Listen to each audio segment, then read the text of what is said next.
இந்த நேரத்தில் தனியாக ரோட்டில் நடந்து வந்துட்டு இருக்க, என்ன ஆச்சு? ரேட்டிங்ஸ் ரிவ்யூஸ் எல்லாம் நல்லா இருக்குன்னு ஒரு ஹாஸ்டல்ல போய் தங்கினேன். ஆனா இருக்கிறதுலே ஒஸ்ட் ஹாஸ்டல் அதுதான். அங்க ஒரு நாள் கூட என்னால இருக்க முடியாது. அதனாலதான் நான் அதை காலி பண்ணிட்டு வெளியில வந்துட்டேன். வெளியில வந்தா இந்த பொறுக்கி பசங்க என்ன துரத்திட்டு வரானுங்க. சரி, இப்போ எங்கே போற? இந்நேரத்துல புக் பண்ணா ஹோட்டலும் புக் ஆக மாட்டேங்குது, ஹாஸ்டலும் புக் ஆக மாட்டேங்குது. என்ன செய்யறதுன்னு தான் ஒன்றும் புரியல.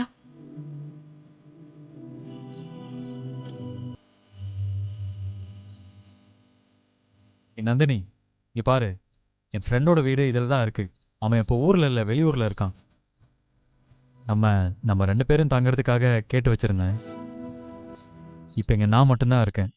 நீ வேணும்னா இன்னைக்கு நைட்டு மட்டும் இங்கே தங்கிக்கிறதா இருந்தால் தங்கிக்கலாம்.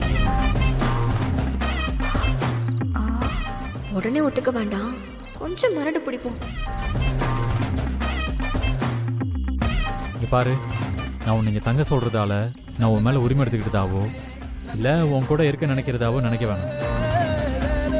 இந்த நேரத்தில் இந்த இடத்துல எனக்கு தெரிஞ்சு வேறு எந்த பொண்ணாக இருந்திருந்தாலும் நான் இதை தான் சொல்லியிருப்பேன்.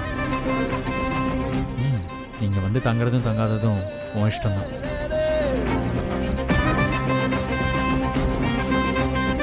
பேசாம சரின்னு சொல்லி தங்கிப்போம். இந்த நேரத்துல வேற எதுவும் கிடைக்காது. நான் இன்னைக்கு நைட்டு மட்டும் இங்க தங்கிக்கிறேன். நாளைக்கு நான் வேற இடம் பாத்துக்கிறேன். சரி. அப்புறம் என்னால சும்மாலாம் இங்க தங்க முடியாது. அப்படி தங்குனா எனக்கு ஒரு மாதிரி இருக்கும். அதனால நான் ஹோட்டல்லயோ இல்ல ஹாஸ்டல்லயோ தங்குனா பணம் கொடுத்து தங்குவேன்ல, அந்த மாதிரி இங்க தங்குறதா இருந்தா நான் தங்கிக்கிறேன்.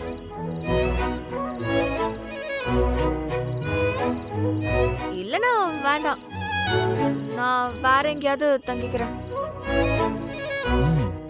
சரி, நான் வாங்கிக்கிறேன். வா.